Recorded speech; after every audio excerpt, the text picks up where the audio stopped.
ہمارے چینل میں خوش آمدید۔ تو چلیے شروع کرتے ہیں آج کی کہانی۔ میں چاہتا ہوں تمہیں اتنی تکلیف دوں کہ تمہاری روح بھی میرے نام سے کانپے، اسی لیے تم سے نکاح کر رہا ہوں۔ فرحین کے ماتھے پر گن رکھتے بولا تو فرحین نے لرزتے ہوئے نکاح نامے پر دستخط کر دیے۔ نکاح مکمل ہوتے ہی بلال فرحین کو اپنے ساتھ خان حویلی لے گیا۔ وہاں سب فرحین کو نفرت سے دیکھنے لگے۔ فرحین ان کے سب سے بڑے دشمن کی بیٹی تھی۔ مبارک ہو خان حویلی کے مکینوں، میری طرف سے یہ نئی ملازمہ آپ لوگوں کی خدمت کے لیے۔ فرحین کو آگے دھکا دیتے وہ سفاکیت سے بولا اور نازو بیگم کے چہرے پر پریشانی کی لکیریں واضح تھیں، جیسے کسی اندیکھے خطرے کا احساس انہیں گھیرے ہوئے ہو۔ انہوں نے اپنی بیٹی فرحین کو قریب بلایا۔ بیٹا، آج تم دیر نہ کرنا، وقت سے واپس آ جانا۔ ان کی آواز میں محبت کے ساتھ ایک انجانے خوف کی آمیزش تھی۔ فرحین جو ہمیشہ کی طرح اپنی ماں کی ہدایات سے بیزار تھی، فوراً بولی، جی امی میں وقت سے آ جاؤں گی۔ لیکن نازو بیگم کی نظروں میں کوئی اور ہی بات تھی۔ وہ چند لمحوں کے لیے خاموش ہوئیں اور پھر آہستہ سے بولی، فرحین، یہ سب میں تمہاری حفاظت کے لیے بول رہی ہوں۔ تمہارے بابا کے دشمن بڑھتے جا رہے ہیں۔ آج کل کسی پر بھی بھروسہ نہیں کیا جا سکتا، معلوم نہیں کون کیا کرنے والا ہے، اسی لیے احتیاط ضروری ہے۔ فرحین نے دل ہی دل میں کوڑتے ہوئے سوچا، ایک یہ ماں اور ان کے شوہر کبھی میری جان نہیں چھوڑتے۔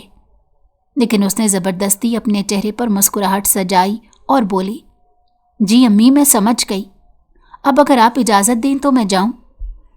نازو بیگم نے اپنی بیٹی کے چہرے پر ہاتھ پھیرا اور قرآنی آیات پڑھ کر اس پر دم کیا۔ پہلے انہوں نے چند نوٹ اس کے سر سے وار کر نظر بد سے بچانے کے لیے دم کیے اور اسے جانے کا اشارہ کیا۔ فرحین کو آزادی ملتے ہی اس نے تیزی سے گھر سے نکلنے میں عافیت سمجھی۔ وہ الٹے پاؤں باہر کی طرف دوڑی، جیسے قید سے رہائی مل گئی ہو۔ لیکن نازو بیگم وہیں دروازے پر کھڑی دیر تک اس کی پیچھے جاتی ہوئی شبی کو دیکھتی رہی۔ ان کا دل آج بہت بے چین تھا، جیسے کوئی انہونی ہونے والی ہو۔ وہ واپس صوفے پر بیٹھ گئیں۔ ان کے ذہن میں مختلف خیالات گردش کر رہے تھے۔ یہ دشمنیاں کہاں جا کر ختم ہوں گی؟ انہوں نے دل میں سوچا، میرے شوہر کے دشمن اب ہماری اولاد تک پہنچنے کی کوشش کر سکتے ہیں۔ فرحین تو بے فکری میں جی رہی ہے، اسے دنیا کے خطرات کا اندازہ ہی نہیں۔ گھر کی فضا میں عجیب سا سکوت تھا۔ نازو بیگم کی آنکھیں بار بار دروازے کی طرف اٹھ رہی تھیں، جیسے ہر لمحہ فرحین کے واپس آنے کی منتظر ہوں۔ ان کے دل میں ان گنت سوالات اور اندیشے جنم لے رہے تھے۔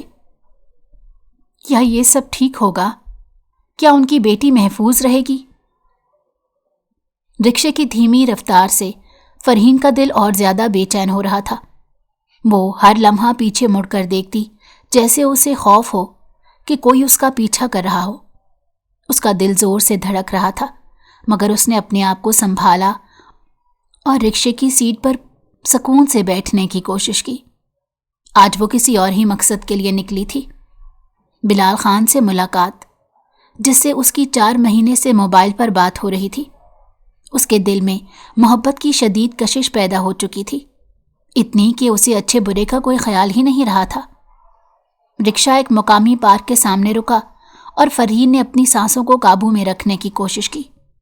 اس نے رکشے کے کرائے کے لیے پرس کھول کر پیسے نکالے اور ہاتھ کانپتے ہوئے رکشے والے کو دیے۔ اس نے رکشے سے باہر قدم رکھا اور پارک کے اندر داخل ہو گئی۔ پارک کی ہوا میں ایک عجیب سی خاموشی تھی، جو اس کے دل کی دھڑکنوں سے ہم آہنگ ہو رہی تھی۔ وہ ایک بینچ پر جا بیٹھی اور اپنے ہاتھوں کی انگلیوں کو مروڑنے لگی۔ دل میں ایک خوف چھپا ہوا تھا، کیا اس کا یہ قدم صحیح ہے؟ کیا وہ واقعی بلال سے مل کر کوئی غلطی کر رہی ہے؟ چند منٹوں کے بعد ایک باوردی گارڈ اس کے پاس آیا۔ اس کی نظریں فرحین پر جمی ہوئی تھی، جیسے وہ اسے کسی اور ہی نظر سے دیکھ رہا ہو۔ صاحب آ گئے ہیں، آپ کو باہر بلا رہے ہیں، گارڈ نے سنجیدگی سے کہا۔ فرحین نے حیرت سے اس کی طرف دیکھا۔ اس کے ہاتھ میں ایک ہلکا سا اسلحہ بھی تھا۔ ایک لمحے کے لیے اس کا دل دہل گیا، مگر اس نے ہمت کی اور خاموشی سے اپنے بیگ کو سنبھال کر کھڑی ہوئی۔ اس کے قدم بھاری ہو چکے تھے، مگر وہ خود کو سنبھالے ہوئے باہر کی طرف چل پڑی۔ پارک کے دروازے پر پہنچتے ہی اس کی نظر سامنے کھڑی 3 مرسڈیز گاڑیوں پر پڑی۔ ہر گاڑی کی چمکدار سطح دھوپ میں چمک رہی تھی۔ بلال خان اپنی بھرپور مردانہ وجاہت کے ساتھ ان گاڑیوں کے پاس کھڑا تھا۔ اس نے بلیک گلاسز پہن رکھے تھے اور اس کی شخصیت میں ایک عجیب کشش تھی۔ فرحین کی سانسیں تھم گئیں، جیسے دل نے دھڑکنا بند کر دیا ہو۔ وہ لمحے بھر کے لیے وہیں کھڑی رہ گئی، بلال خان کی طرف دیکھتی رہی۔ اس کی شخصیت کا جادو اس پر ایسا طاری ہوا کہ وہ اپنے ارد گرد کی دنیا کو بھول چکی تھی۔ بلال خان نے اپنے گلاسز اتار کر فرحین کی طرف دیکھا۔ ایک مسکراہٹ اس کے لبوں پر آ گئی۔ فرحین آؤ، اس نے نرمی سے کہا، مگر اس کی آواز میں ایک عجب تحکم تھا۔ فرحین نے چند لمحوں کے لیے جھجکتے ہوئے قدم آگے بڑھائے اور بلال کے قریب پہنچ گئی۔ وہ دونوں خاموشی سے ایک دوسرے کو دیکھتے رہے، جیسے ہر بات ان کی آنکھوں نے کہہ دی ہو۔ کیسی ہو؟ بلال نے نرمی سے پوچھا۔ فرحین نے بمشکل اپنی آواز کو قابو میں رکھا۔ ٹھیک ہوں۔ وہ بلال کی نظروں کے سحر میں مبتلا تھی۔ بلال نے اپنی گاڑی کا دروازہ کھولا اور اشارہ کیا کہ وہ اندر آ جائے۔ فرحین نے ایک لمحے کے لیے رک کر سوچا، مگر پھر دل کی دھڑکنوں کو نظر انداز کرتے ہوئے گاڑی میں بیٹھ گئی۔ گاڑی کا دروازہ بند ہوتے ہی اسے لگا جیسے وہ ایک نئی دنیا میں داخل ہو چکی ہے، جہاں صرف بلال خان اور اس کی محبت کا راج تھا۔ بلال نے گاڑی کا انجن سٹارٹ کیا اور گاڑی آہستہ سے سڑک پر چلنے لگی۔ فرحین نے اپنے دل کی دھڑکنوں کو سنبھالنے کی کوشش کی، مگر ہر لمحہ بلال کی قربت اسے بے خود کر رہی تھی۔ بلال نے ایک ہاتھ سے اسٹیئرنگ سنبھالا ہوا تھا اور دوسرے ہاتھ سے فرحین کا ہاتھ تھام لیا۔ فرحین نے اپنی آنکھیں بند کر لیں، جیسے وہ اس لمحے کو ہمیشہ کے لیے محفوظ کرنا چاہتی ہو۔ بلال کی آواز نے اس کے خیالات کا سلسلہ توڑا۔ فرحین، میں نے تمہیں یہاں بلایا ہے کیونکہ میں کچھ کہنا چاہتا ہوں۔ فرحین نے اپنی آنکھیں کھولیں اور بلال کی طرف دیکھا۔ کیا کہنا چاہتے ہو؟ بلال نے چند لمحوں کے لیے خاموشی اختیار کی، پھر سنجیدگی سے بولا، میں تمہیں اپنے ساتھ ایک نئی دنیا میں لے جانا چاہتا ہوں، جہاں صرف ہم دونوں ہوں۔ فرحین کا دل ایک بار پھر زور سے دھڑکا۔ کیا یہ خواب تھا یا حقیقت؟ بلال کی باتوں میں ایک عجب سحر تھا جس نے اسے مکمل طور پر اپنے بس میں کر لیا تھا۔ فرحین مکمل طور پر خاموش تھی۔ بلال اس کا ہاتھ تھامتا اسے عجیب سا لگا، مگر دل کے کسی کونے میں اسے یہ لمحہ اچھا بھی محسوس ہو رہا تھا۔ وہ ایک سادہ اور معصوم لڑکی تھی جس نے اپنی زندگی ہمیشہ اپنے ماں باپ کے سائے میں گزاری تھی۔ گھر میں رہتے، ان سے باتیں کرتے، اپنی چھوٹی چھوٹی فرمائشیں جتاتے، اسی میں وہ خوش تھی۔ لیکن اس کی زندگی میں بلال کی آمد نے اسے بے چین کر دیا تھا۔ بلال کی باتیں دلکش تھیں، لیکن فرحین کو اس کے لہجے میں ایک عجیب سا انداز محسوس ہو رہا تھا، جیسے کچھ ٹھیک نہ ہو۔ بلال نے گاڑی ایک ویران راستے پر موڑ دی اور سیدھا اپنے فارم ہاؤس لے آیا۔ فرحین کی سانسیں جیسے رکنے لگیں، اس کے دل میں خوف کے سائے منڈلانے لگے تھے۔ فارم ہاؤس کے دروازے پر گارڈ نے دونوں طرف کے دروازے کھول دیے۔ بلال نے گاڑی اندر لے جا کر روکی۔ فرحین کی بے چینی بڑھتی جا رہی تھی۔ اس نے گھبراتے ہوئے کہا، ہم یہاں کیوں آئے ہیں؟ ہم تو کسی ریسٹورانٹ یا پارک جانے والے تھے۔ اس کی بات مکمل ہونے سے پہلے ہی بلال نے اس کے لبوں پر انگلی رکھ دی اور مسکراتے ہوئے بولا، شش بیبی ڈال، اب جو میں کہوں گا وہی کرو، نہیں تو مصیبت ہو جائے گی۔ فرحین کے دل میں خوف مزید گہرا ہو گیا۔ بلال کی مسکراہٹ میں اب وہ اپنائیت نہیں تھی جو وہ پہلے محسوس کر رہی تھی۔ اب اس کی مسکراہٹ میں ایک اجنبیت کا احساس تھا جو فرحین کو دھیرے دھیرے دہشت زدہ کر رہا تھا۔ بلال نے اس کا ہاتھ تھام کر اسے گاڑی سے باہر اتارا اور فارم ہاؤس کی جانب بڑھنے لگا۔ فرحین نے بار بار کہا، مجھے گھر جانا ہے، آپ میرا ہاتھ چھوڑیں، مگر بلال نے اسے نظر انداز کرتے ہوئے